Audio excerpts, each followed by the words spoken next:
Soleil, merci d'être avec nous ce matin. Voici les titres à la une de l'actualité. Les migrants arrivés en France hier commencent leur processus d'intégration. Une majorité de Français est désormais favorable à leur accueil. De son côté, Nicolas Sarkozy dévoile sa solution. Le détail dans un instant.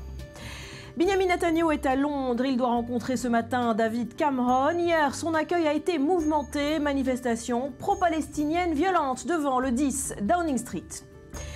Et puis quand Barack Obama déguste les restes d'un saumon abandonné par un ours, ça donne des images inhabituelles. Le président américain prêt à tout pour sensibiliser sur le climat, même participer à une émission de télé-réalité. Les Bleus face à Israël ce soir pour les championnats d'Europe de basket. Et à cette occasion, une question est reposée. Pourquoi Israël fait-il partie des compétitions du continent européen? Réponse dans cette édition. Enfin, les recettes de cuisine sur Internet, on s'y est tous essayé au moins une fois. Seulement voilà, on y trouve le meilleur comme le pire. De quoi nous faire passer pour un chef étoilé ou au contraire, nous dégoûter de la cuisine pour toujours.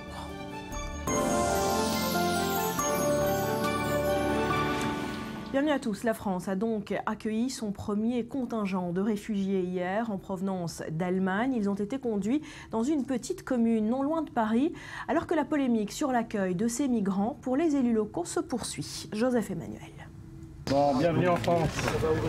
Ils descendent du bus épuisés mais libres. 10 heures de route depuis Munich pour arriver à Champagne-sur-Seine, en banlieue parisienne. Ces réfugiés, pour la plupart syriens et irakiens, sont les premiers à être accueillis par la France. Ils sont une cinquantaine, des hommes seuls pour la plupart, accueillis par des volontaires de la Croix-Rouge. Sous les tentes, des tables avec petit déjeuner.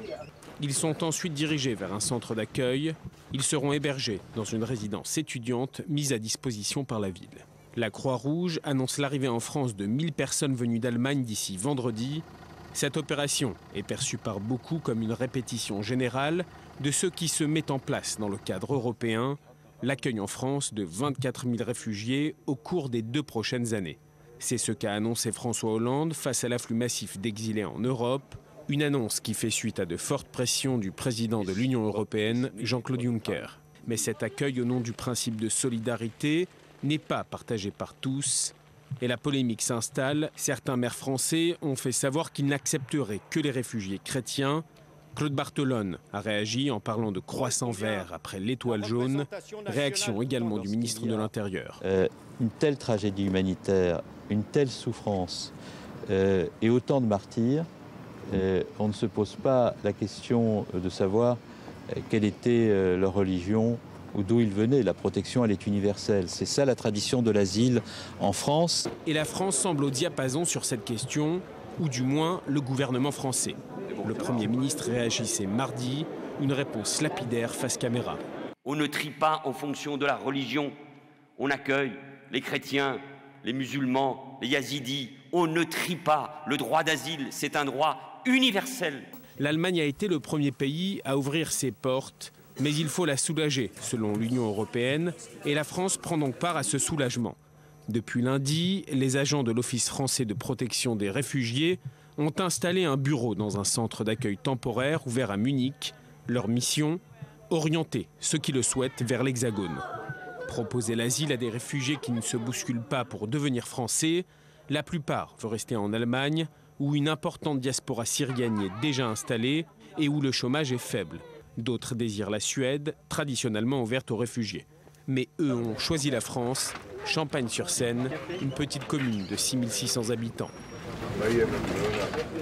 Voilà Myriam, c'est dans ce contexte que Nicolas Sarkozy est monté au créneau. Hier, il dévoile son plan à cette crise migratoire. Effectivement, et la chose que Nicolas Sarkozy a donc finalement fini par réaliser, c'est qu'il fallait au plus tôt présenter une stratégie et pas simplement une politique d'opposition. Alors c'est dans un entretien au Figaro qui est publié ce matin. Nicolas Sarkozy commence bien évidemment par critiquer la politique de François Hollande, ou plutôt son absence de politique, et reproche une fois de plus à la France de ne plus être meneur en Europe. Il faut à nouveau fixer un cap et fixer une stratégie. Alors la stratégie de Nicolas Sarkozy, c'est quoi? Eh bien c'est avant tout refonder la politique migratoire vouloir remettre complètement à plat les accords de Schengen. Des quotas, oui, dit-il, il y est favorable. Seulement, des quotas doivent s'organiser après avoir remis à plat une politique migratoire commune. Il y a aujourd'hui, dit-il, autant de politiques migratoires que de pays au sein de l'espace Schengen, ce qui est une réalité. Il faut donc commencer par le commencement, remettre à plat ces politiques migratoires, trouver un chemin commun d'avancer pour l'Europe, un de plus, autant pour l'économie que pour les politiques migratoires, et ensuite arriver à cette politique de quotas, ce qui n'offre malheureusement pas la solution à une situation d'urgence telle que l'Europe la connaît aujourd'hui. Une politique migratoire commune, et puis Nicolas Sarkozy qui s'applique également à différencier les flux migratoires économique et politique. Ce doit être ce qui doit guider cette nouvelle politique migratoire commune. 2 points, en tout cas, qui sont peut-être contestatoires dans la présentation de cette politique de Nicolas Sarkozy. C'est, dit-il, il faut créer des centres de rétention dans les pays périphériques de l'espace Schengen. C'est pour lui la solution pour mieux gérer l'afflux de ces migrants. Sauf qu'il faudra d'abord obtenir l'accord de ces pays périphériques et puis également une certaine surveillance de l'État quand on sait aujourd'hui que les camps de rétention et les camps de réfugiés qui sont présents actuellement en Europe sont absolument déplorables. Enfin, Nicolas Sarkozy qui fait extrêmement attention à préciser qu'il tient compte des réalités et qu'il ne s'agit pas d'une idéologie de refus de ces flux migratoires pour ne pas tomber là dans le piège présenté par celui de Marine Le Pen. Et puis Myriam, ce tournant pour l'opinion publique française, pour la première fois depuis le début de cette crise, une majorité de Français est favorable à l'accueil des migrants. Effectivement, alors c'est un sondage qui est paru ce matin, c'est-à-dire tout juste une petite semaine après la publication de cette photo dramatique de cet enfant de 4 ans, Aylan, trouvé mort sur une plage turque. Et puis là, renversement véritable de l'opinion publique, contre 44% d'opinion favorable à l'accueil des migrants, on est propulsé à 53%. Alors l'impact d'une image qui a suscité une émotion énorme, et puis aussi ce chiffre qu'il faut constater, 77% des partisans de gauche et du centre sont favorables à l'accueil des migrants. Merci beaucoup Myriam Denan. Les solutions à cette crise sont donc en train de se dessiner. Jean-Claude Juncker a appelé hier les pays membres de l'Union européenne à trouver un accord dès la semaine prochaine pour répartir 160 000 réfugiés.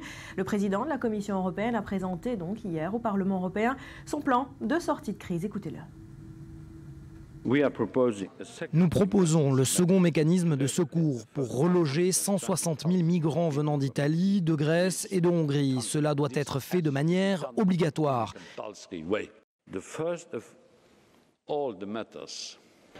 La priorité avant toute autre considération, c'est la question de l'humanité et de la dignité humaine. Autre question, une fois ces migrants répartis, eh bien, que leur adviendra-t-il? La chancelière allemande a commencé à y répondre hier. Les réfugiés politiques sont là pour rester, a déclaré Angela Merkel. Écoutez-la, elle était elle aussi devant le Parlement européen hier. Ceux qui ne fuient pas la persécution politique ou la guerre et qui viennent chez nous pour satisfaire des aspirations économiques ne seront pas autorisés à rester en Allemagne. Même si leur vie est difficile, c'est la vérité et nous devons le dire. Nous allons clairement accélérer les processus de reconnaissance et d'enregistrement et nous devrons le faire beaucoup plus rapidement que cela n'a été le cas jusqu'à maintenant. Voilà, le Parlement allemand et non européen, vous l'aurez rectifié. Et c'est dans ce contexte, Myriam, qu'Angela Merkel continue de dicter le ton, de dicter même la bonne conduite, la bonne conscience européenne. Oui, et puis tout à l'heure on parlerait d'un renversement de l'opinion publique, et puis là on fait face véritablement à un renversement de l'image de l'Allemagne, et puis plus spécifiquement d'Angela Merkel. Qui aurait cru voir Angela Merkel utiliser des mots tels que rêve et émotion pour cet afflux humanitaire de réfugiés qui se précipitent vers l'Allemagne, cette nouvelle terre de liberté, après des propos beaucoup plus durs lorsqu'il s'agissait de la crise grecque et de l'avenir de l'Europe également. Donc Merkel, un nouveau visage, mais qui est toutefois cette fois-ci tempéré dans ses déclarations. Elle fait là aussi la distinction, un petit peu comme Nicolas Sarkozy un petit peu plus tôt, entre un flux migratoire économique ou alors un flux migratoire politique. Les flux migratoires politiques seront, eux, accueillis à bras ouverts. Tous ces réfugiés, nous en ferons des citoyens, dit-elle clairement. Les autres seront reconduits à la frontière, aussi dur que soit leur vie aujourd'hui. Parce qu'Angela Merkel, elle aussi, doit faire face à un camp politique qui est assez partagé sur ses prises de position, même si l'opinion allemande, l'opinion publique est-elle largement favorable à cet afflux de réfugiés. Merci beaucoup Myriam. Et l'accueil, justement, on va en parler avec vous, Julia Ganancia, notre envoyée spéciale. Vous êtes ce matin en Autriche, dans une gare du pays. Alors quel va être le processus d'enregistrement de ces familles, parfois sans papier, et d'intégration dans ces pays, là où ils arrivent, en Autriche par exemple, là où vous êtes? Oui Barbara, alors en Autriche, comme vous l'avez dit, le processus, eh bien, il est long avant l'intégration. On l'a vu ici, il ne suffit pas seulement d'arriver dans ces gares de Vienne. Ensuite, il faut répartir ces migrants et il y en a beaucoup ces derniers jours. Alors il y a des camps de réfugiés. Nous sommes allés au plus grand camp de réfugiés du pays à 30 km de Vienne. Là-bas, on peut normalement loger 1800 personnes. Actuellement, il y en a 3500, dont 1000 qui dorment dehors dans des tentes, dans des conditions donc très difficile parce qu'il n'y a tout simplement plus de place, que le camp est totalement asphyxié par l'arrivée des migrants. Mais néanmoins, c'est le passage obligé pour ceux qui voudraient obtenir l'asile politique. C'est ici qu'on va déposer son dossier. À partir du moment où les autorités analysent le dossier, les réfugiés reçoivent une carte blanche sur laquelle on a leur identité et ensuite, eh bien, les demandes sont analysées. Entre 9 et 30% en Autriche, en tout cas, les demandes d'asile seront acceptées et à partir de là, eh bien, le processus n'est pas terminé puisqu'il faudra, si toutefois ces réfugiés reçoivent l'asile politique, eh bien, trouver un logement, trouver un travail et puis apprendre la langue. Alors, vous êtes en Autriche, vous l'avez dit, où l'accueil s'organise tant bien que mal, on l'a compris, mais il faut souligner ce matin que de nombreux États européens restent réfractaires à la répartition de ces migrants. Le Danemark, par exemple, a suspendu totalement son trafic ferroviaire aujourd'hui. Alors effectivement, malgré la bonne volonté du président de la Commission européenne, Jean-Claude Juncker, et puis de la chancelière allemande Angela Merkel, on voit sur le terrain et dans la réalité qu'il y a toujours quelques divisions au sein de l'Union européenne, avec comme toujours la Hongrie qui est pointée du doigt, et puis le Danemark, plus étonnant, en fait... Voilà, un petit problème de connexion, voilà, c'est le direct. Nous étions donc avec Julia Ganancia depuis l'Autriche. Merci à elle en tout cas. Et depuis le début de cette crise, une affirmation est souvent répétée. Des djihadistes se cacheraient parmi le flux de migrants. Une sortie polémique qu'on a pu entendre en France dans la bouche d'élus de droite et d'extrême droite et réutilisée par Daesh lui-même dans sa propagande de terreur. Alors lubie ou crainte légitime, on tente de faire de l'or dans ce débat sensible dans une France encore traumatisée mais qui se veut également humaniste et solidaire dans le même temps. Mathias Inbar, quelle est la réalité ? Écoutez, d'abord, il suffit d'aller sur la toile. La toile, c'est aujourd'hui le lieu symptomatique du lieu de renseignement, de lieu de tout savoir. Et donc, on tape ce matin réfugiés, migrants, islamistes, djihadistes. Ce sont les premiers liens qui apparaissent. Effectivement, la question revient avec insistance dans la bouche des politiques européens, mais surtout des citoyens européens, des citoyens français, qui s'inquiètent de plus en plus, effectivement, de cette propagande utilisée par l'État islamique à travers la toile, à travers les lieux de réseaux sociaux, pour dire nous avons envoyé par exemple ce chiffre de 4000 combattants de l'État islamique se trouveraient aujourd'hui, selon l'État islamique, en Europe, déjà en Europe. Voilà, ça c'est la propagande de Daesh qui utilise effectivement cette qui crise utilise la peur. Et la peur et la terreur à ses fins. Mais concrètement, est-ce que ces craintes ont déjà été avérées? Est-ce qu'il y a des preuves jusqu'ici? Pour l'instant, aucune preuve. Alors cette phrase de Gilles de Kerchove, qui est le coordinateur de l'UE, de l'Union européenne pour la lutte contre le terrorisme, nous devons être vigilants. Il est relativement facile de pénétrer dans l'Union européenne. En effet, il est facile et les exemples ne manquent pas, malheureusement. Mehdi Nemmouche, Ayoub Al-Kazani, les frères Kouachi, Mohamed Merah, tous sont allés en Syrie, sont repassés par la Turquie, sont arrivés en France. Et donc, effectivement, il y a une crainte. Cela dit, aujourd'hui, il n'y a pas de preuves. Et vous allez le voir, photo à l'appui, je vais vous montrer, il y a des fakes, des faux sur Internet. Notamment, cette image, cette personne à gauche de l'écran tient une Kalachnikov, en effet un AK-47. Il était en Syrie, dans le nord de la Syrie, mais il n'est pas djihadiste. Il est tout simplement membre de l'armée de Syrie, l'armée syrienne libre. Et cette armée syrienne libre se bat contre Bachar al-Assad et fait partie des Syriens modérés, des rebelles modérés. N'est pas un membre de l'État islamique, même si on veut bien le faire croire. Et donc, effectivement, on se perd dans toutes ces informations. Est-ce qu'un danger est bel et bien présent ? Comme je l'ai dit, s'il y en a qui ont réussi à passer sortir de la Syrie, repasser par la Turquie, ensuite l'Albanie, la Serbie, et ont réussi à commettre des attentats comme Mohamed Merah, les frères Kouachi et ainsi de suite, eh bien effectivement, eux ne se sont pas déguisés, sont rentrés comme s'ils étaient libres. Alors effectivement, aujourd'hui, les migrants et les réfugiés syriens pourraient ne pas être obligé de se déguiser, rentrer en territoire européen et rejoindre. Aujourd'hui, selon les renseignements, les officiers de renseignement avec qui j'ai pu m'entretenir hier, tous s'accordent pour dire que le lieu, les grosses cellules de recrutement de Daesh, l'État islamique ou Al-Qaïda se trouvent aujourd'hui en Belgique. Et donc il est facile aujourd'hui de se retrouver en Belgique. On l'a dit sur ce plateau, l'espace Schengen permet de pouvoir, une fois que vous êtes en Europe, d'aller de partout. Cela dit, il y a une crainte. En effet, Gilles de Kerchove en parle. Pour l'instant, on est encore loin de la terreur globale telle que veut l'affirmer l'État islamique. Merci beaucoup, Mathias Inbar. Allez, toujours en France, la délicate réforme du droit du travail promise par François Hollande, Emmanuel Valls est en marche. Le Premier ministre a reçu hier le rapport très attendu sur l'assouplissement des règles qui régissent le quotidien de milliers d'entreprises et de millions d'employés. Léa Volbert. Plus de souplesse, moins de lois et plus de négociations collectives pour un code du travail simplifié et qui pourrait changer en fonction de chaque entreprise. C'est ce que propose le rapport de l'ancien directeur général du travail, Jean-Denis Combrexel. Un rapport remis mercredi au gouvernement. La veille, le président de la République lançait son mot d'ordre, négociation. Une fois que la consultation des partenaires sociaux aura été faite, eh bien, nous allons proposer un projet de loi qui permettra ces ouvertures de négociation. Une réforme phare de la gauche et qui pourrait permettre donc aux entreprises de négocier en interne plusieurs points centraux des contrats, et notamment le temps de travail, les salaires, l'emploi et les conditions de travail. François Hollande apporte quand même quelques garde-fous.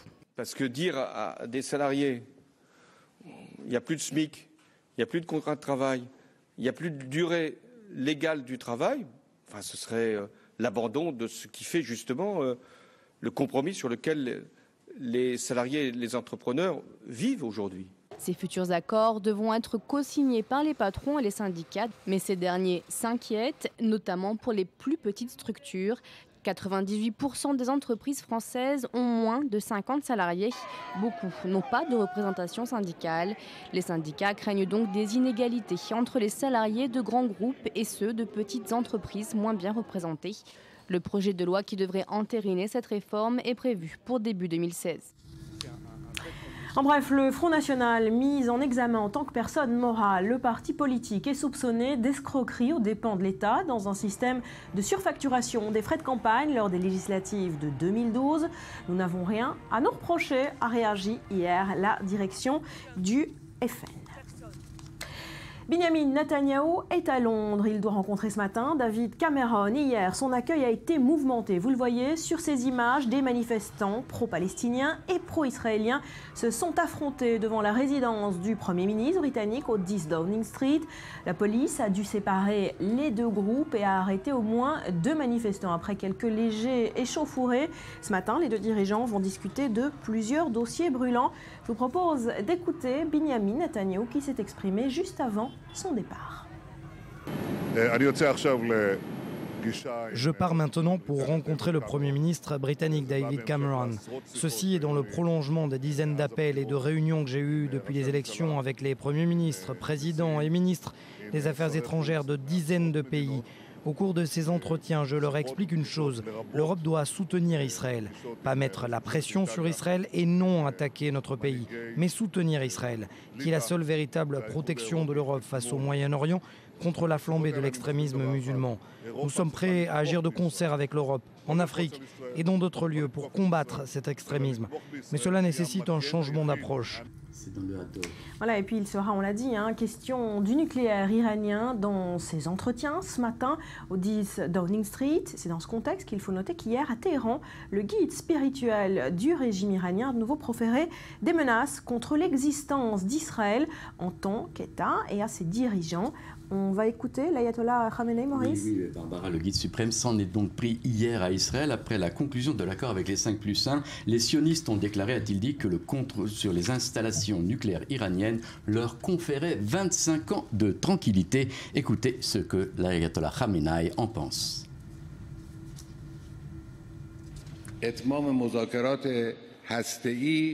Vous, dirigeants du régime de Tel Aviv, vous ne verrez pas les 25 prochaines années et si Dieu veut,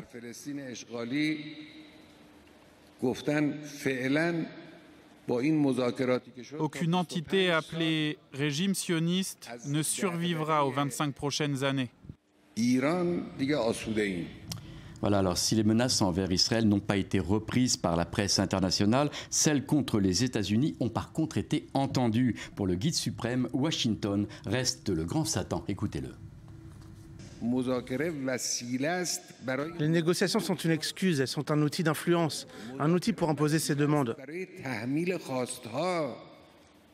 Nous avons accepté de discuter avec les Américains seulement sur la question nucléaire et pour des raisons particulières.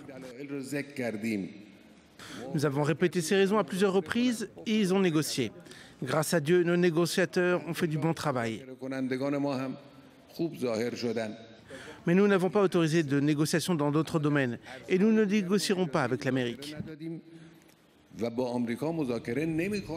Voilà, une défiance de Khamenei envers toute influence occidentale sur le pays. Nous avons expulsé le Satan par la porte. Il ne faut pas lui permettre de revenir par la fenêtre, a-t-il dit. Il faut noter que ce n'est pas la première fois que l'ayatollah Khamenei s'en prend aux États-Unis ou à Israël. En juillet dernier, à quelques jours de la conclusion de l'accord sur le nucléaire, Khamenei menaçait Tel Aviv et Haïfa de destruction totale. Voilà pour ces déclarations. Merci beaucoup, Maurice. Et ces images à présent qui nous viennent de Grande-Bretagne. La reine Elisabeth a fait une entrée de plus dans l'histoire du royaume. Elle est devenue hier, on en parlait, détentrice du règne le plus long dans la monarchie britannique. Hommage toute la journée d'hier à Londres. Joseph Emmanuel. God Save the Queen, la reine Elisabeth II a dépassé le record de longévité sur le trône britannique. Et ce jour bien particulier, elle le passe en Écosse, où elle inaugure une ligne de chemin de fer, l'occasion de remercier ses sujets pour les nombreux hommages qu'ils lui rendent à travers le royaume. Inévitablement, une longue vie passe par de nombreuses étapes. Mon propre cas n'est pas une exception, mais je vous remercie tous, y compris à l'étranger, pour vos messages touchants de grande bonté. Elisabeth a 25 ans quand son père, le roi George VI, meurt en 1952. Elle monte alors sur le trône. Son règne s'étend de l'après-guerre, quand le rationnement existe toujours, à l'ère du numérique. Elle a travaillé aux côtés de 13 premiers ministres britanniques, y compris l'illustre Churchill. Elle supervise plusieurs changements constitutionnels, mais elle s'est toujours gardée de s'immiscer dans la vie politique du pays. D'une certaine manière, c'est une figure d'autorité. Mais le paradoxe, c'est qu'elle n'a jamais fait usage de cette autorité. Une reine figure d'autorité, mais une reine qui est aussi une femme qui, comme tous les mortels, a rencontré des moments difficiles. L'incendie du château de Windsor ou les frasques de la famille royale, infidélité et divorce qui font vaciller la monarchie. Mais le pire est à venir. À la mort de la princesse de Galles, les Britanniques ont l'impression que leur reine est une femme froide et peu en phase avec la société. Dans ce bain de foule qui semble improvisé devant Buckingham Palace, certains verront une opération de relations publiques pour faire taire les critiques sur le peu d'intérêt que la famille royale a manifesté face au drame. Il faudra attendre des années pour que l'opinion publique s'adoucisse. Le mariage du prince William et de Kate Middleton aidera à oublier les moments délicats. Après avoir visité 132 pays, la souveraine se fait désormais régulièrement représenter par le prince Charles, ce qui n'enlève rien de la confiance que les Britanniques ont en elle. Je pense qu'elle va continuer à faire un travail extraordinaire, peu importe son âge. On dirait qu'elle est plus forte avec l'âge, pourvu que ça dure. Et ça dure depuis 63 ans et 216 jours. Le record était précédemment détenu par sa trisaïeule, la reine impératrice Victoria. Dans un autre style, Barack Obama, prêt à tout pour sensibiliser sur la question du climat, même à déguster les restes d'un saumon abandonné par un ours. Julien, vous nous rapportez ces images plutôt inhabituelles, celles d'une télé-réalité avec comme héros le président des États-Unis. Voilà, c'est Barack Obama au milieu de la nature sauvage, presque comme vous aujourd'hui, avec ce magnifique temps derrière vous. Le ciel bleu me manque un peu. C'est la tempête de sable qui ne s'est toujours pas dissipée sur le Moyen-Orient. La vue très propre, précision. Donc voilà, Barack Obama est engagé pour la protection de l'environnement et contre le réchauffement climatique. Il s'est donc rendu en Alaska la semaine dernière pour participer à une émission de télé-réalité qui pousse en fait les candidats dans leur retranchement. Ça s'appelle L'homme contre la nature, Man's Against Wild, c'est comme ça que ça s'appelle. Il avait envie en fait de faire passer un message sur le réchauffement climatique et sur les dégâts que ça a en Alaska. Pardon, excusez-moi. C'est le premier président des États-Unis à se rendre en Alaska. On regarde un extrait peut-être de l'émission, on en reparle juste après. All right, what do we got? Well, Alaska is a land of bear and salmon. We haven't got bear. Oh, look at this. Look at this. And now this is for real. I found this on the riverbank, okay? So don't freak out too much, but this was half eaten by a bear. Now, why wouldn't the bear finish this sucker? Well, because... This looks like a nice-looking piece of fish. Yeah, but what, if you notice, what they've had is all the high-fat content, the eggs, bit of the skin. They'll often take the brain as well. And if there's a lot of fish in the river, they'll leave the meat because they want that high-density, calorific value fat. Interesting. So a bear has chewed on this sucker? Yeah, but we're going to cook it up, so it's going to be good. All right. So I think the president looked a little surprised when I pulled out this sort of bloody carcass of half-eaten salmon. Oh, I heard a little sizzle there. Yeah, that's... Yeah, I think a piece of salmon, that'll work just fine. It would have been nice if we had a cracker to go with it. Okay, should you try a little bit of this? Yeah, let's try that. That's tasty. Well, that's proper Alaskan salmon for you. Bears of meat. C'est la classe, hein. On n'est pas du tout gêné ni mal à l'aise. Non, mais Barack Obama, c'est la classe incarnée. Mais c'est du saumon cuit. Vraiment, je comprends pas où est le problème. C'est du saumon, il y a du feu, il est cuit, il le mange. On mange tous du saumon, tout va très bien se passer.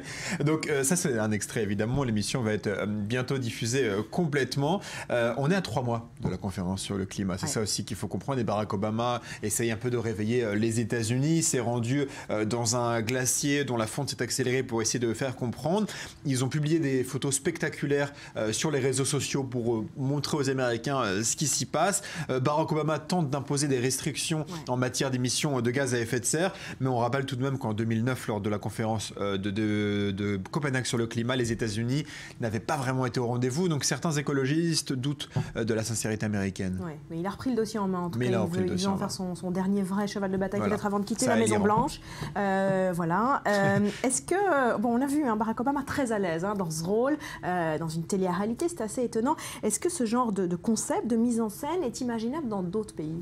Alors, on va prendre 2 pays auxquels on est un peu attaché dans cette émission. Et sur cette chaîne, c'est la France et Israël, évidemment. En Israël, Benjamin Netanyahou s'est prêté au jeu d'une émission de télé-réalité. C'était lors de la campagne électorale. Voilà, on le voit. La personne que vous voyez à droite est un styliste qui redécore des maisons. Il est assez célèbre. C'était, je crois, le moment le plus gênant de toute la campagne électorale. Ça n'avait pas marché. Voilà, ça n'avait pas marché. C'était le moment dont on a le plus parlé au moment de la campagne des élections. En fait, il était venu pour montrer que la maison de Netanyahou n'était pas si riche que ça. Et François Hollande de ce côté, c'était très mal passé. François Hollande de ce côté, il a dit non, c'est pas notre style. Voilà, il a refusé tout simplement. Merci beaucoup, Julien.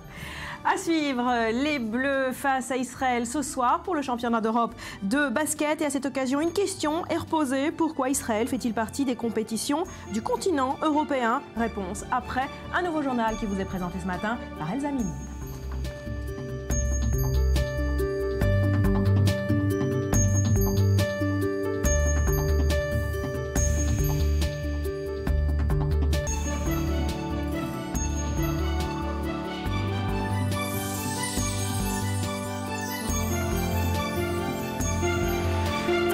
Retour sur le plateau, quelque peu brumeux encore ce matin, le plateau du Morning. Merci d'être avec nous. On continue de couvrir l'actualité de ce jeudi. Direction la Thaïlande à présent, où l'enquête sur l'attentat du 17 août à Bangkok a fait un pas important. L'un des suspects arrêtés a reconnu hier avoir été celui qui a convoyé l'explosif jusqu'au poseur de bombes. Ce jour-là, explication, Solal Lazerwal. Le terroriste de Bangkok passe aux aveux. Interpellé dans l'enquête, Youssouf Nier Ali est l'un des 2 suspects de l'attentat du 17 août. La cible, un temple hindouiste au plein cœur de Bangkok. Dans ce temple thaïlandais, le bilan de l'explosion, 20 morts et plus de 120 blessés. Arrêté par les forces de l'ordre, le suspect reconnaît avoir remis des explosifs à son complice, le mystérieux homme au t-shirt jaune.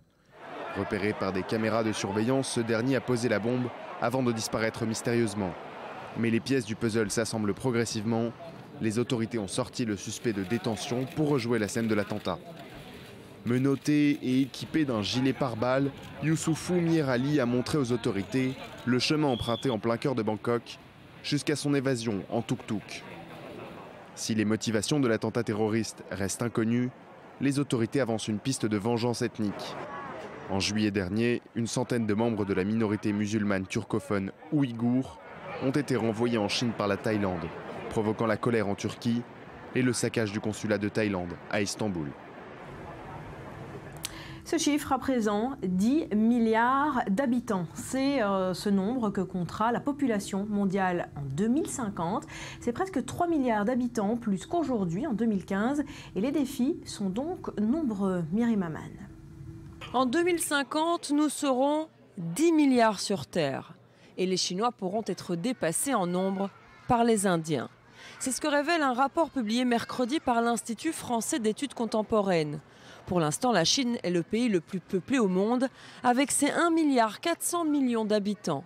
Mais l'Inde la talonne avec 1,3 milliard d'âmes et un taux de fécondité bien plus important. 1,7 enfants en moyenne par femme chinoise, 2,3 pour les indiennes. Si en Inde la démographie progresse, dans le monde, elle décélère. La moyenne mondiale est aujourd'hui de 2,5 enfants par femme. Elle était de 5 enfants en 1950. Mais il existe évidemment de très grandes disparités, souligne l'étude de l'INED. Moins de bébés naissent au Portugal et en Corée du Sud, avec un taux de fécondité de 1,2 enfants par femme. La palme du baby-boom revient à l'Afrique, et plus particulièrement au Niger, où les femmes mettent au monde en moyenne 7,6 enfants. D'ailleurs, actuellement, 1 personne sur 6 vit en Afrique. En 2050, ce sera 1 sur 3. Ces images, à présent, elles nous parviennent en direct depuis le Japon. On vient de les recevoir. Vous les voyez, elles sont impressionnantes. Il s'agit d'inondations. Une tempête s'est en effet abattue sur le pays depuis 24 heures. Voilà des flots de pluie et des coulées de boue qui s'abattent en ce moment sur le sud du pays. Des consignes d'évacuation ont été transmises à 1 million de personnes. Et selon un bilan provisoire, 16 blessés sont à déplorer. Il est tombé ces dernières heures 550 mm de pluie en 24 heures à Nikko. Voilà donc pour ces pluies diluviennes et ces images qui nous parviennent en direct depuis le sud du Japon. La journée mondiale de sensibilisation au syndrome d'alcoolisation fœtale s'est tenue hier. En effet, les effets de l'alcool sur le fœtus sont encore largement sous-estimés. Selon le résultat d'une étude, 1/4 des Français seulement considèrent que la consommation d'alcool pendant la grossesse est risquée. Betsabé, vous nous en dites plus. Exactement, 1/4, c'est pas énorme. Seulement 25% des Français qui donc estiment que cette consommation d'alcool pendant la grossesse comporte un risque pour le nouveau-né et pour l'enfant. 1/4 toujours pense même qu'il est recommandé, oui, aux femmes de boire un peu de bière et de vin pendant leur grossesse, comme je suis sûre mes collègues ici présents en plateau. Bref, pas vraiment informés. Il y en a qu'une qui l'a vécu. Il y en a un. Pas encore de grossesse. Il pourrait ne pas être informé. Pas vraiment informé, les Français, y compris les premières concernées, non pas les journalistes, mais les femmes. Regardez. Un verre peut-être, mais c'est tout. Ça doit pas faire de mal, un verre ou deux. En tout cas, il faut vraiment que ça soit avec super modération. Si c'est 2 verres pendant 9 mois, pour moi c'est pas dramatique, mais surtout sur la fin, je pense. Une fois que le bébé est formé. Whisky, c'est un alcool plus fort quand même, mais bon, après je sais pas. Voilà, beaucoup d'idées préconçues en tout cas. Exactement. Et pourtant, l'alcool est toxique pour le fœtus. On ne le répétera jamais assez. Il peut nuire à son développement et être notamment responsable d'accouchements prématurés, de retard de croissance de l'enfant. C'est ce qu'explique, regardez, l'INPES dans un communiqué, d'autant plus inquiétant que le chiffre de la consommation d'alcool chez les femmes sont en hausse, 10% de ces femmes qui boivent régulièrement. Alors l'heure est plus que jamais à la sensibilisation. Alors l'Institut national de prévention et d'éducation pour la santé, l'INPES donc, rappelle que quand la mère consomme de l'alcool, celui-ci se retrouve bien vite dans le sang, puis ensuite dans le placenta qui est certes une barrière contre toutes sortes de germes, mais pas contre l'alcool, qu'il laisse passer vers le foie. Or, le tout petit foie du fœtus n'est pas capable d'éliminer cet alcool comme le ferait le foie d'un adulte, et c'est ce qu'on appelle l'exposition prénatale de l'alcool. et c'est très sérieux. Voilà, donc tolérance zéro, c'est ce qu'on comprend de cette étude. On a entendu un témoignage dans ce qu'on a vu là, que finalement, si c'est en fin de grossesse, ce n'est pas si grave parce que le bébé est déjà formé. Alors justement, est-ce qu'il y a un stade de grossesse où l'alcool est moins dangereux qu'un autre? Alors, contrairement aux idées toutes faites, justement, telles que ce micro-trottoir, eh bien, une consommation d'alcool peut avoir des conséquences néfastes sur le fœtus dès les premiers jours après la conception. Et jusqu'à la fin. Exactement. Et elle peut avoir, pendant le premier jour après la conception, cette consommation d'alcool peut avoir peut entraîner des risques de fausses couches même. Ensuite, cette consommation d'alcool entraîne des risques de retard de développement intellectuel, d'acquisition du langage, tandis que les risques, on l'a dit, d'accouchement prématuré, eux aussi, augmentent. Parole de professeur, écoutez. Si vous ne voulez prendre aucun risque pour votre bébé, il vaut mieux ne pas boire du tout d'alcool pendant la grossesse. Qu'est-ce qu'on peut s'octroyer? A priori, si possible, rien du tout. Un demi de bière, un baby de whisky, un verre de vin, c'est la même quantité d'alcool, c'est 10 grammes par verre standard. Il n'y a pas d'alcool qui soit moins dangereux que les autres. Donc pas d'alcool du tout, même pas une gorgée, puisque Barbara essaye de me soutirer une gorgée d'alcool de temps en temps, et même pas des bières. Voilà, tolérance zéro.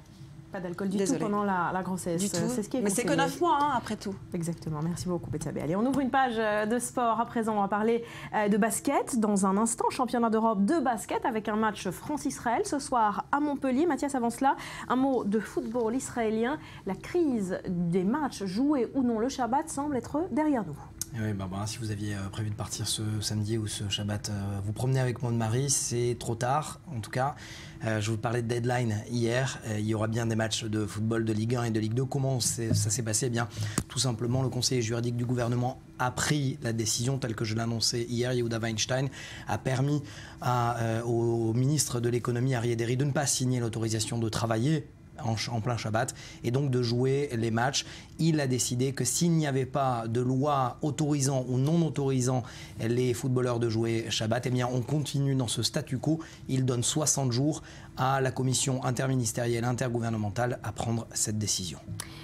Voilà, pour cette décision pour le football israélien. Et puis, je vous le disais, en basket, les Bleus face à Israël ce soir pour les championnats d'Europe. Et une question à reposer à l'occasion de ce match. Pourquoi Israël fait-il partie des compétitions européennes? Alors, on le voit avec ce match, encore une fois, un enjeu sportif, mais aussi politique.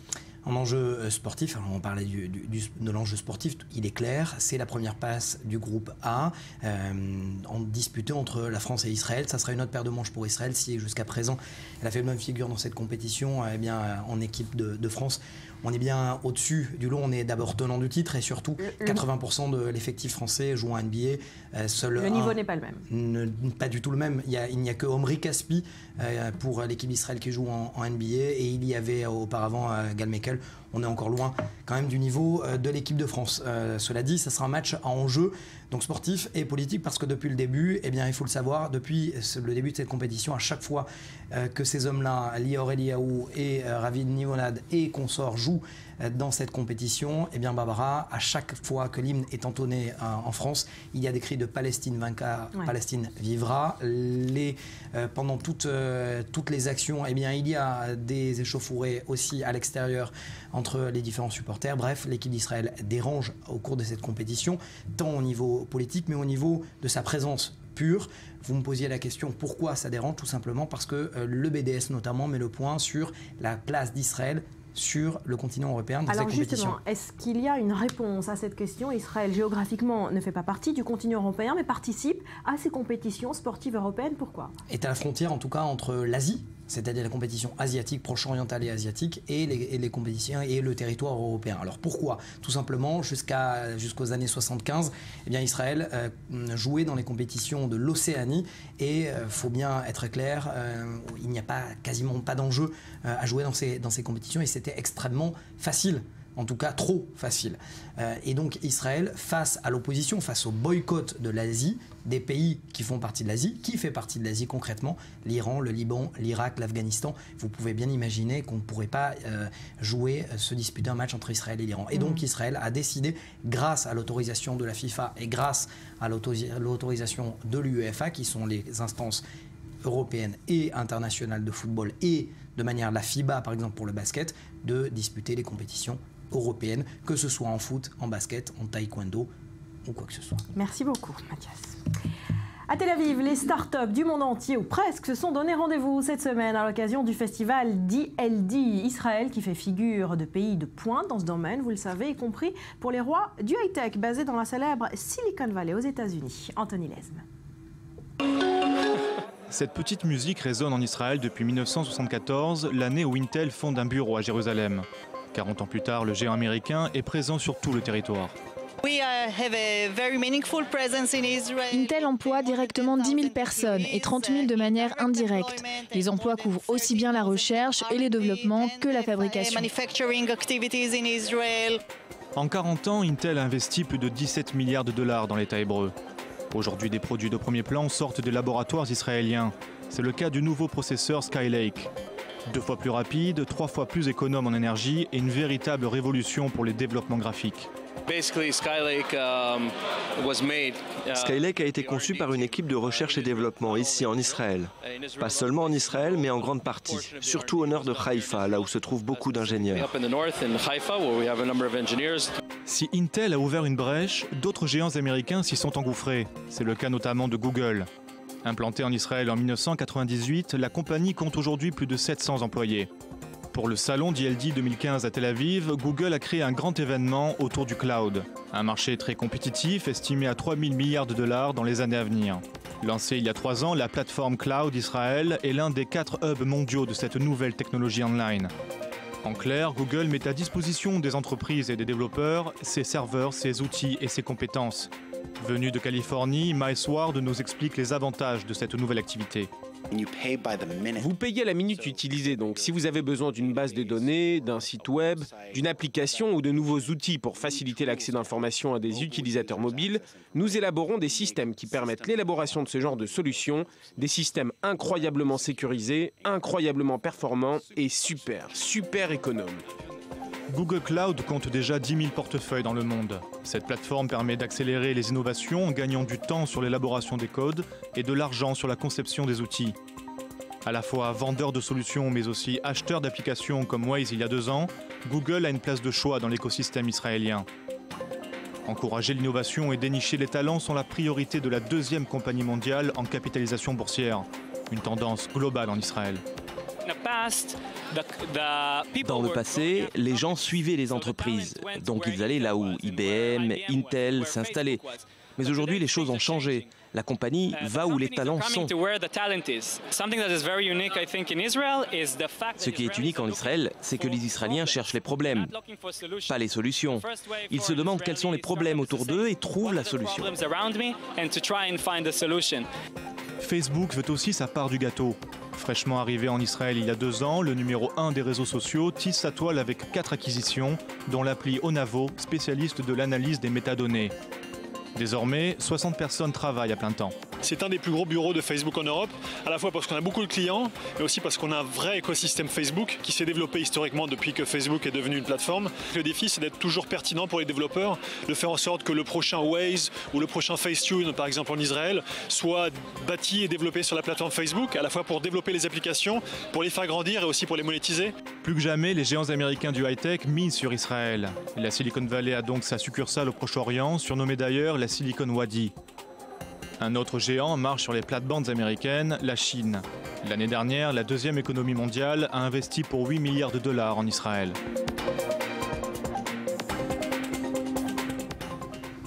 À suivre, dans le morning, en pleine crise des migrants, un petit garçon de papier pour réveiller les consciences. Titeuf, sorti de son confort de petit garçon français, est transformé en réfugié syrien obligé d'éviter les bombes.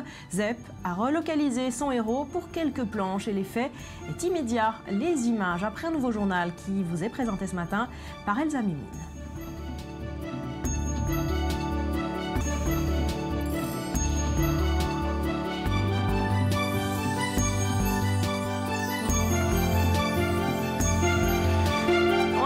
Sur le plateau plateau du Morning. Merci d'être avec nous. Bienvenue. Si vous nous rejoignez, voilà, il fait un petit peu plus clair derrière moi. Le brouillard s'est quelque peu dissipé. La tempête de sable commence à se restreindre. Et un peu plus tôt que d'habitude, normalement, c'est le vendredi. On va passer en revue l'actu de la semaine avec vous, Michel Kishka. Bonjour, merci d'être avec nous. Alors, vos dessins pour mieux comprendre, analyser, prendre du recul sur ce qui s'est joué cette semaine dans le monde, sur notre planète. On va démarrer par l'attentat de Douma. C'était il y a 1 mois et demi, on s'en souvient. Une 3e victime a déploré cette semaine. La mère de la famille Dawabche a succombé à ses blessures. Oui, alors, vous savez, ça remet de nouveau en perspective la terreur. Enfin, moi, j'essaie quand même toujours de rester équilibré dans mon propos. Il y a une terreur qui est une terreur mutuelle. Il y a des familles, comme la famille Fogel et d'autres israéliennes, qui ont été charcutées par des terroristes palestiniens. Et là maintenant, ça vient du côté israélien. Ça fait d'autant plus mal quand on est israélien et juif. Et finalement, il y avait cette photo de famille des 3 victimes, parce qu'il y a le bébé, le père et la mère. Hein, le bébé est mort immédiatement, le père peu après et la mère donc cette semaine. Et j'ai eu le même dilemme qu'avec la photo du petit Alian Kurdi. Est-ce que c'est juste éthiquement pour un dessinateur d'utiliser cette photo? Et je suis arrivé à la conclusion que je ne pouvais pas contourner la vérité. J'ai pris cette photo et j'ai mis cette photo en feu dans mon dessin pour un peu montrer l'horreur. Parce que je pense que quand on parle de terreur et quand on parle de guerre, c'est toujours des chiffres et des statistiques qui sont quand même relativement abstraites. Et quand on parle de familles et de personnages qui ont des visages et des noms, alors ça touche d'une manière différente. Et j'ai voulu toucher, et surtout toucher les gens qui sont opposés à la terreur, d'où qu'elle vienne.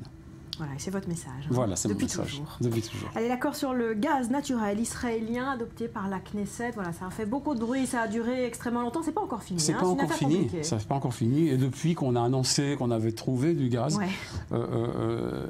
ces gros investisseurs israéliens, d'accord. Alors c'est un débat interne, d'accord. Alors on nous a déjà promis une prospérité pour les 15 années à venir, et finalement on se rend compte que ce sont les mêmes personnes qui vont se mettre apparemment l'argent dans les poches, et ça va être ni vous ni moi, et ça va pas non plus nous faciliter la vie d'une manière ou d'une autre. Et tout simplement, c'est vrai que c'est pas un grand sujet international, mais j'ai pas pu m'empêcher de faire ce jeu de mots un peu douteux entre le gaz et Gaza. Voilà, Bibi qui tient une caisse. En principe, c'est des oranges quand on fait la publicité pour les produits israéliens. C'est l'image des pionniers. L'an dernier, c'était Gaza. Cette année, ce sera le gaz. C'est un peu pour parler du cynisme, quelque part, des gens qui nous dirigent. Voilà, de Benjamin Netanyahu en particulier, sans le nommer. En particulier, sans le nommer, absolument, et sans le dessiner.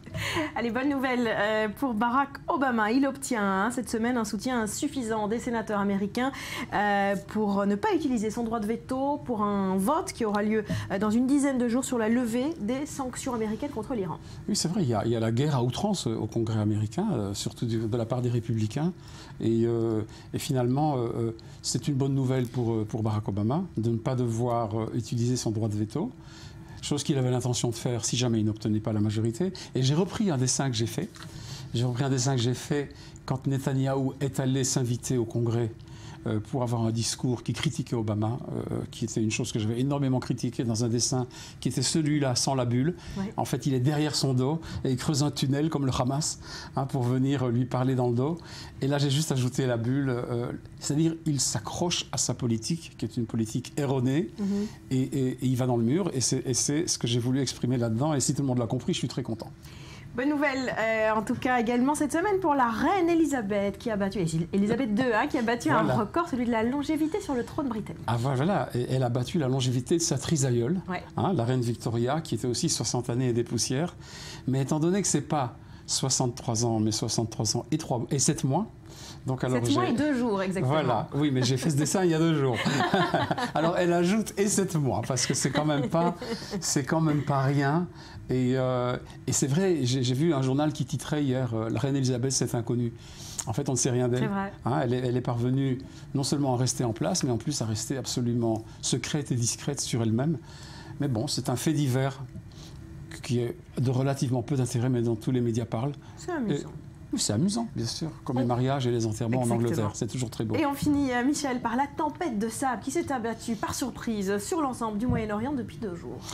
Ah oui, parce que franchement, quand on n'est pas d'ici, on ne se rend pas compte. On se rend pas compte. Ce qui m'a d'ailleurs impressionné hier, c'était de voir dans un des journaux israéliens ce nuage de sable vu par satellite. En fait, on voit vraiment toute cette partie du Moyen-Orient jaune. C'est ça. D'accord ? Toute la carte est bleue et verdâtre. Ici, c'est jaune. Et on est vraiment sous le sable, dans le sable. On respire du sable. Hier et avant-hier, c'était jaune-orange derrière vous. Vrai. Là, ça commence à devenir gris. Si on était à Knock, il devrait pleuvoir, mais il ne va pas pleuvoir.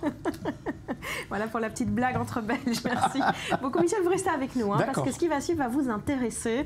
C'est un petit garçon de papier pour réveiller les consciences. Titeuf, sorti de son confort de petit garçon français et transformé le temps de quelques planches en un réfugié syrien obligé d'éviter les bombes. Julien, vous nous rapportez ces dessins. C'est l'auteur de Titeuf qui a publié ces images sur son blog. Il a un blog sur le site du journal Le Monde. Ces planches ont été partagées plus de 125 000 fois et c'est sans compter les sites qui ont repris les images. En fait, on connaît tous Titeuf. L'auteur d'ailleurs est en promotion pour le dernier album. C'est un personnage qui est heureux, qui est comique, qui évolue dans un milieu où ça se finit toujours bien avec ses amis Nadia, Hugo, Manu. Mais ses amis disparaissent les uns après les autres dans ces planches. On va aller regarder. J'en ai sélectionné quelques-unes parce que l'histoire est un peu longue. Mais ça commence finalement comme une bande dessinée normale de Titeuf. C'est sans couleur, donc le père de Titeuf qui lui dit « prépare-toi pour aller à l'école », finalement comme n'importe quelle histoire de Titeuf qui commence et rapidement une bombe tombe sur la maison, le père meurt et Titeuf court à l'extérieur. Il va donc essayer de rejoindre l'école, on va le voir sur l'image d'après, il va essayer de rejoindre l'école. Comme n'importe quelle histoire de Titeuf, on reste dans le même environnement et comprend petit à petit ce qui se passe. La maîtresse qui dit c'est la guerre, les enfants, la guerre. Il dit j'espère qu'on va réussir à s'en sortir de là. Et il dit tu as vu Nadia ? Son ami répond non. On comprend donc que ses amis ont été également touchés par les bombes. Et on voit sur la planche suivante que le bus pour l'école n'est pas épargné. On va voir ça sur l'image. C'était la précédente. C'était la première, absolument. Sur l'image suivante, le bus explose et on va continuer. Il y a ensuite une référence aux réfugiés, syriens, puisque cet ami de Titeuf lui dit j'en peux plus. Ça fait 3 jours qu'on marche. Une référence à tous ces réfugiés qui vont à pied. Ils disent c'est la frontière, oui, mais ils ne veulent pas nous laisser passer. Et d'habitude, chez Titeuf, ça se termine toujours bien. Mais regardez cette dernière image. Dans cette dernière image, il dit aïe, au secours. Au secours, il y a un carré noir. Il a expliqué, l'auteur, avoir écrit dessiné toutes ces planches, tous ces dessins d'une traite et qu'il l'a fait de la gorge serrée. Alors, oui, l'effet est immédiat, effectivement. Ça a un impact extrêmement fort. Il a expliqué pourquoi il a voulu le faire. Il a expliqué en fait que le Monde a appelé les auteurs à s'exprimer sur le sujet et à chercher une manière d'illustrer le conflit en Syrie. Et il l'a fait donc de cette manière. L'effet est d'autant plus impressionnant en fait que Titeuf est une bande dessinée comique où ça se termine toujours bien. Et le fait qu'un environnement finalement un peu imaginaire, un peu parfait s'écroule et devienne aussi dramatique, l'effet est immédiat, surtout pour ceux qui connaissent la bande dessinée de Titeuf. Ils se reconnaissent, ils voient tout cet environnement s'écrouler, donc l'effet est d'autant plus impressionnant. Michel, vous connaissez bien l'impact émotionnel que peut avoir un dessin. Pourquoi ça touche autant ces planches de Zep ? C'est d'abord parce que Titeuf c'est un best-seller. Ça se vend en des centaines de milliers, si pas en des millions d'exemplaires chaque fois qu'un album sort. Et c'est le 14e. Et c'est le 14e, donc c'est terriblement populaire. Et finalement, il est parvenu, et ça c'est la loi des séries, il est parvenu à avoir autour de lui des fans qui attendent chaque fois ses nouvelles parutions et la plateforme que le Monde lui donne et que je suis régulièrement. Il en a fait aussi qui avait trait à Israël, pas très tendre, mais c'est son droit le plus strict évidemment, lui permet de dire d'autres choses. Et il s'essaye à faire autre chose que de faire rire.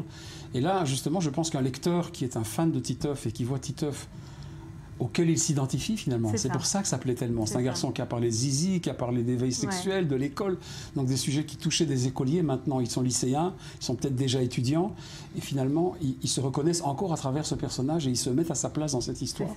Et je pense que la prouesse de Zep, c'est que c'est pas la Syrie d'une façon ciblé, ça peut être l'Afghanistan, ça peut être Gaza, ça peut être plein d'endroits. C'est le monde de Titeuf. C'est le monde de Titeuf et en fait, il met le lecteur en situation où en fait on perd tout.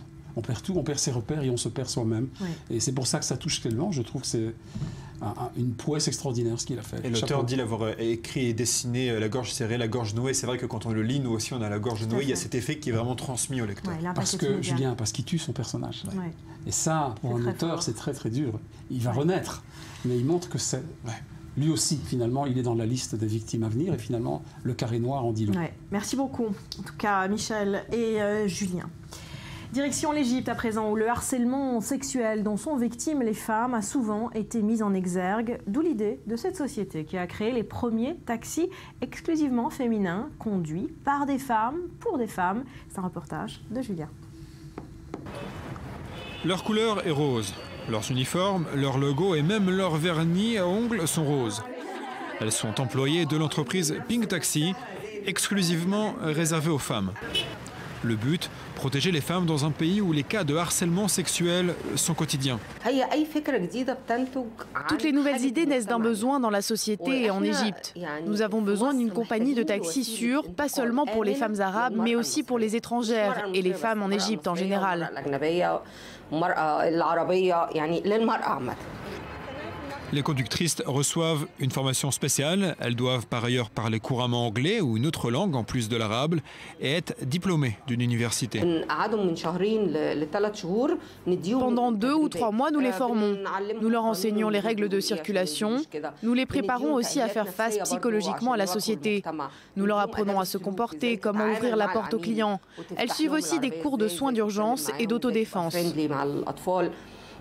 Pour réserver un trajet, les passagères doivent contacter la centrale d'appel, mais avant d'obtenir un taxi, elles doivent envoyer une copie de leur carte d'identité, une mesure de sécurité qui semble séduire. J'aime beaucoup cette nouvelle idée. Je sens que les femmes égyptiennes peuvent enfin faire quelque chose. Bien sûr, la société égyptienne rejette toujours les nouvelles initiatives et ne comprendra pas non plus celle-ci. Mais elle s'y fera et je suis sûre que Pink Taxi sera un succès. L'Égypte a adopté une nouvelle loi en juin qui punit les auteurs d'agressions sexuelles de 6 mois de prison ou d'une lourde amende. Selon une étude de la fondation Thomson Reuters, le pays concentre le plus grand nombre d'agressions de ce type de tout le monde arabe. Il y a différentes façons de considérer les journalistes quand on est un chef d'État. On va parler de Benyamin Netanyahou et de Barack Obama dans un instant. Mais on démarre par le Premier ministre égyptien, Maurice, qui, agacé par une question d'un journaliste, a tout simplement abrogé une conférence de presse. Tout à fait. Le Premier ministre égyptien était hier en visite officielle en Tunisie. Apparemment, Ibrahim Mahlab n'a pas apprécié une question d'un journaliste tunisien sur une affaire de corruption dans laquelle est impliqué le ministre égyptien de l'Agriculture. Regardez comment cela s'est passé.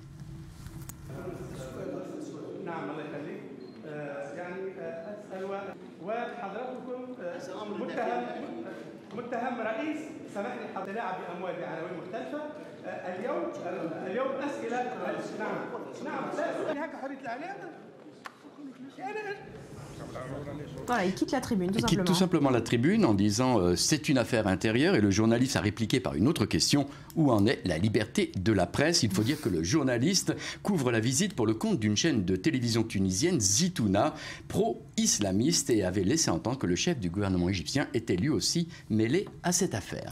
Alors voilà pour l'Égypte, mais même dans les pays démocratiques, les relations sont souvent tendues. Ça arrive entre journalistes et dirigeants.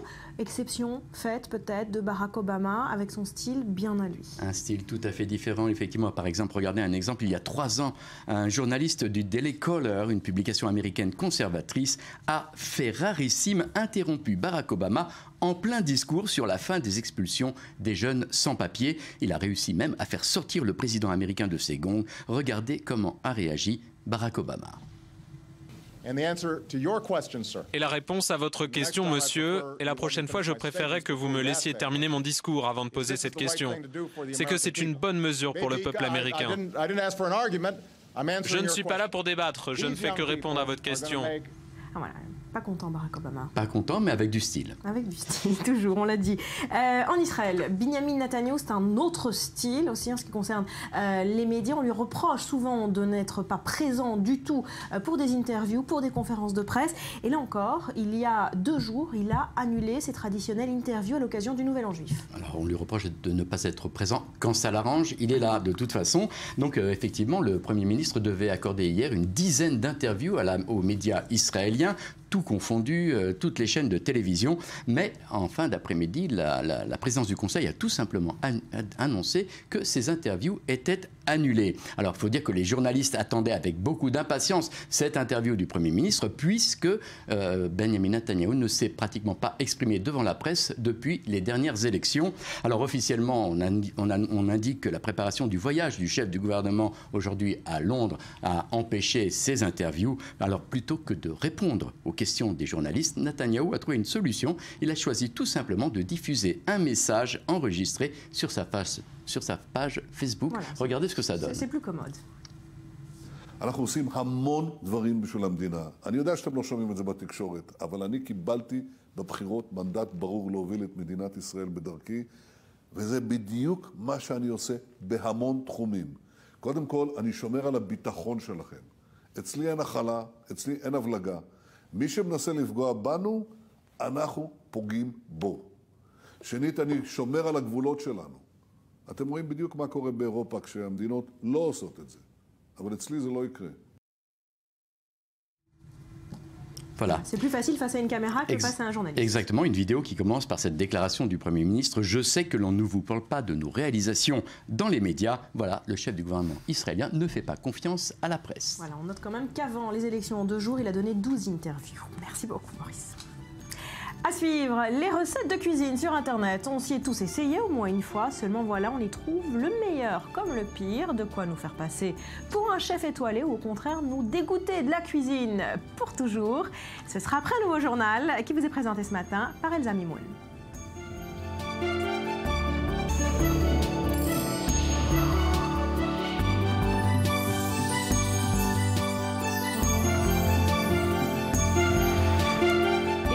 Sur le plateau du Morning, merci d'être avec nous. On ouvre une page cinéma et on démarre par Nathalie Portman qui a présenté cette semaine son premier long métrage. Elle l'a présenté en Israël pour la première fois derrière la caméra.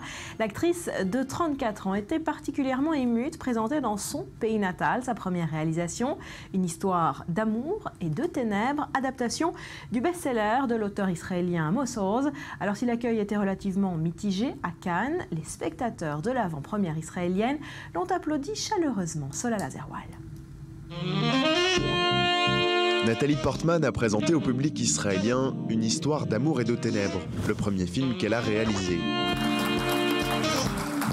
Pour sa première au Cinema City de Jérusalem, Nathalie Portman avait convié l'ancien président Shimon Peres et le maire de la ville, Nir Barkat.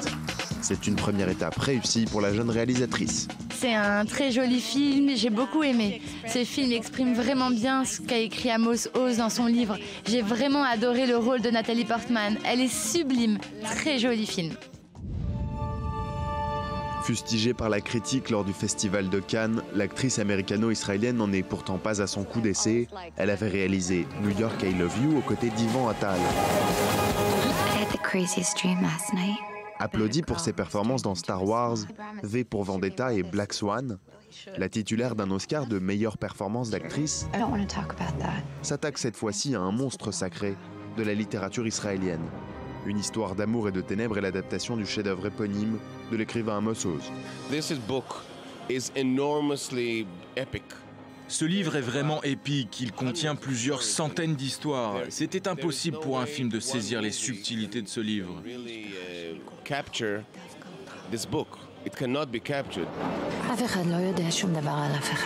Adapter le best-seller autobiographique n'est pas le seul défi que Nathalie Portman s'est fixé. Ambitieuse, l'actrice, réalisatrice et scénariste décide aussi de se mettre en scène et elle n'a pas choisi l'anglais, mais l'hébreu. Langue biblique, la musicalité de l'hébreu rythme le film. Entre la fin de la Shoah et l'indépendance d'Israël, Nathalie Portman raconte Jérusalem.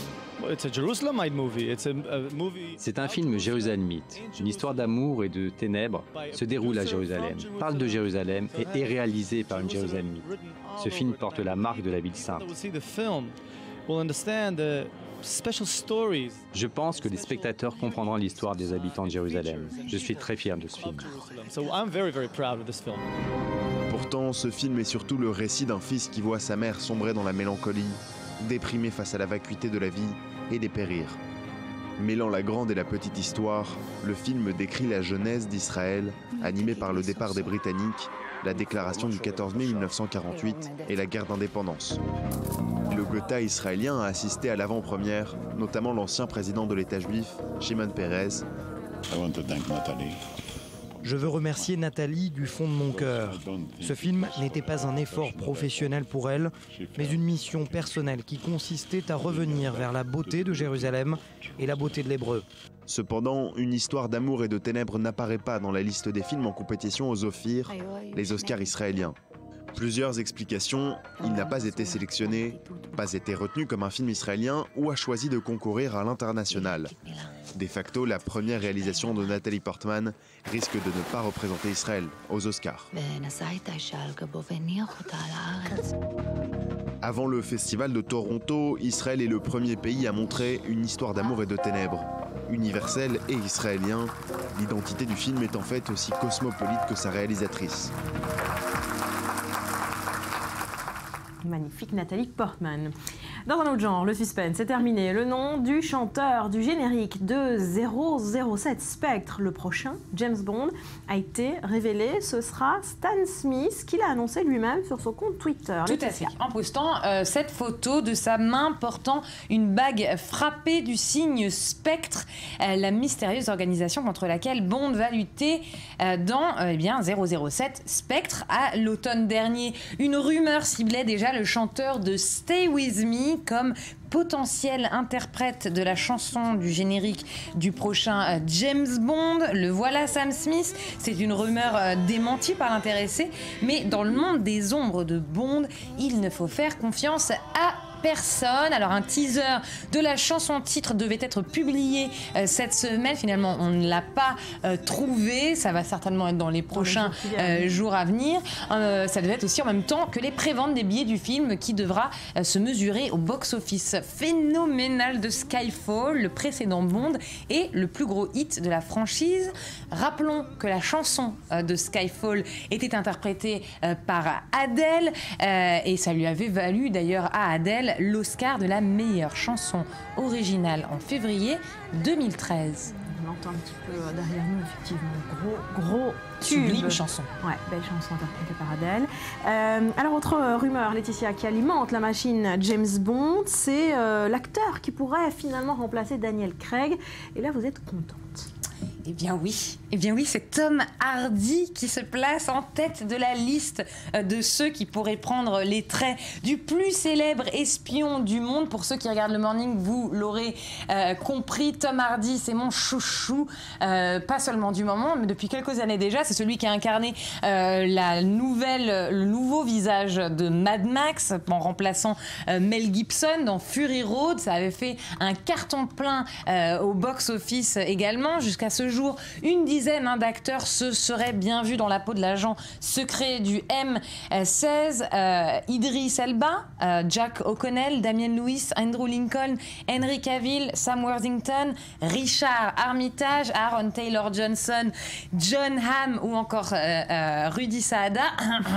Ils n'ont certainement pas encore dit leur dernier mot car l'authentique 007 ne renonce jamais. Moi, je vote pour Rudy. Oui, moi aussi. D'accord. Si vraiment Tom Hardy ne peut pas le faire, voilà. si vraiment ne peut pas le faire, regarde le petit chat, il revient bientôt. Ou alors avoir, pourquoi pas, un James Bond féminin incarné par Betsabé. En attendant, Spectre sort le 11 novembre. Bande-annonce. Le bureau légiste a enfin rendu ceci. Qu'est-ce que c'est? Des effets personnels qui ont été récupérés à Skyfall. Vous avez un secret. Quelque chose que vous ne pouvez dire à personne. Parce que vous ne vous fiez à personne.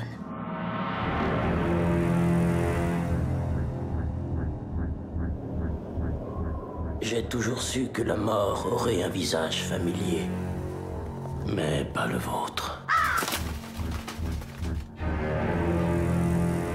J'ai assisté à une réunion il y a peu où votre nom a été évoqué. Je suis flatté que Londres parle toujours de moi. Ce n'était pas Wayne 6.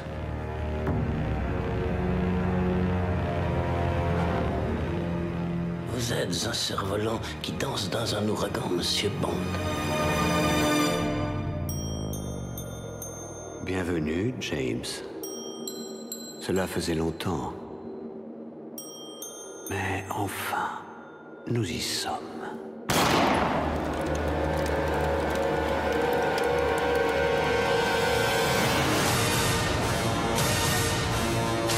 Voilà, le dernier Bond qui sort donc au mois de novembre. J'ai manqué totalement de correction, Laetitia. Qu'est-ce qui vous est arrivé au poignet? On essaie de passer le casting pour devenir Wonder Woman. Ah, c'est ça. Non, une petite chute, rien de grave. Voilà, la faute à la tempête de sable. Hein. Exactement, tout à fait. À vélo. Voilà, on vous souhaite un bon rétablissement. Journaliste de terrain. Voilà, ça prend des risques. Allez, direction l'Éthiopie pour parler café. On s'intéresse à un marché de niche, le café sauvage, un arabica qui pousse en pleine forêt et qui séduit par son caractère éthique. Reportage. L'Éthiopie, le seul pays au monde où le café pousse à l'état sauvage. Ici, dans la forêt Arena, l'une des plus grandes du pays, à 350 km au sud de la capitale Addis Abeba, le café arabica pousse à l'ombre des grands arbres, à environ 1800 mètres d'altitude. Et les graines ne nourrissent pas que les babouins, elles font aussi vivre les fermiers locaux. La forêt est vitale pour notre survie, parce que le café nous apporte beaucoup. Si nous n'avions pas cette forêt, nous ne serions pas en mesure de récolter et de produire ce café. Le café est la principale culture d'exportation de l'Éthiopie, mais les agriculteurs travaillent ici à très petite échelle. Les caféiers sauvages ont un rendement plus faible que leurs cousins cultivés commercialement, et leurs fèves doivent être séchées lentement au soleil plutôt que lavées en utilisant des méthodes industrielles. Mais très logiquement, ce café qui aide à protéger les forêts intéresse fortement les acheteurs éthiques, comme le mouvement Slow Food italien. Nous ne parlons pas seulement de café, nous parlons de la nature. Et soutenir ces petits producteurs, c'est aussi soutenir tout l'écosystème, cette tradition, ce mode de vie et le développement durable. C'est ça le plus important parce que c'est la deuxième plus grande forêt du pays. Slow Food met en relation les agriculteurs et leurs coopératives locales directement avec des torréfacteurs en Italie pour éviter les commissions que prendraient des intermédiaires. Cette année, un conteneur entier de café sauvage est envoyé en Italie. C'est la plus grande expédition jamais vue.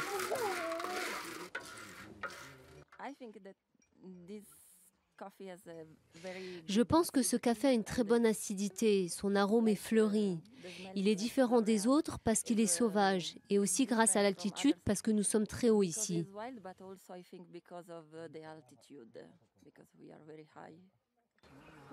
Les forêts où pousse le café sauvage sont rares dans le pays et la menace de déforestation reste forte.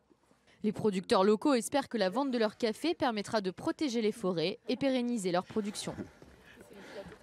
Et du café, on va passer à la cuisine. J'espère que vous avez un petit peu faim parce que fini les livres de cuisine. Désormais, vous le savez, les recettes se repèrent sur Internet pour le meilleur et pour le pire. Alors si certaines recettes trouvées sur Internet sont magiques, d'autres pourraient bien nous faire perdre le goût de la cuisine à tout jamais. Betsabé, ça vous est arrivé? Alors les filles, est-ce que vous aimez le cheesecake? Oui, moi j'adore ça.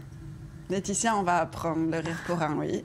Alors, avant de rendre votre tablier, mesdames et messieurs, jetez un œil à cette recette vue par plus de 4 millions d'internautes. Elle date de 2013 et elle est encore partagée et vue dans le monde entier. Au centre de cette vidéo, un cheesecake devenu littéralement star virale. Et pour cause, il est composé de combien d'ingrédients? Eh bien, de 3 seulement. Du fromage frais, bien sûr, 120 grammes, du chocolat blanc, 120 grammes aussi, et 3 petits œufs. Résultat, eh bien apparemment, c'est aussi bon que ça. Non, la l'air, j'ai pas eu assez de patience pour le faire moi-même. C'est facile, mais si, on devrait essayer. C'est moelleux, tendre et délicieux. Et succès oblige, la recette japonaise a été du coup défiée au Royaume-Uni par le Daily Mail qui veut sa tranche de cake à lui aussi et qui propose de merveilleux, par exemple, pancakes avec là aussi seulement 3 ingrédients. Je vous laisse deviner, ce sont des pancakes à la banane. Il faut bien sûr une banane, 2 œufs, un peu de cannelle parce que je ne vous faisais pas confiance pour me donner des bonnes pistes et même pas besoin de sirop d'érable puisque la banane sucre à merveille. Ou encore des brownies au Nutella, toujours 3 ingrédients, là aussi, recette proposée par le Daily Mail, regardez. On sait, le Nutella, c'est péché, mais quand même, c'est bon aussi. Et c'est polémique aussi. Pour la recette, donc 2 œufs, un verre de Nutella, un demi-verre de farine et vous essayez de ne pas regarder Ségolène Royal en même temps pour ne pas vous couper l'appétit. Alors si vous menez une enquête rapide et gourmande, vous découvrirez que 3 ingrédients sont tout aussi suffisants pour préparer par exemple des sablés au beurre, des biscuits au peanut butter ou encore un pudding au citron. Et entre nous, une tartine au beurre et à la confiture, ça c'est ma recette perso, 3 ingrédients, même pas de cuisson et c'est délicieux. Un peu plus que 3 ingrédients du coup, puisque le pain c'est un peu plus que... Le pain, le beurre et la confiture. Oui, mais le pain, ça a plusieurs ingrédients dans le pain. C'est vrai. Vous pouvez aussi faire votre farine vous-même, mais ça prend du temps. C'est ça qui marche, des recettes simples mais efficaces sur Internet. C'est super bon, c'est super facile à faire. En revanche, sur Internet, on l'a dit, on trouve aussi des recettes catastrophiques qui ne marchent pas du tout. Il y a de tout, comme quand la star de YouTube, Enjoy Phoenix, confond les degrés Celsius et Fahrenheit.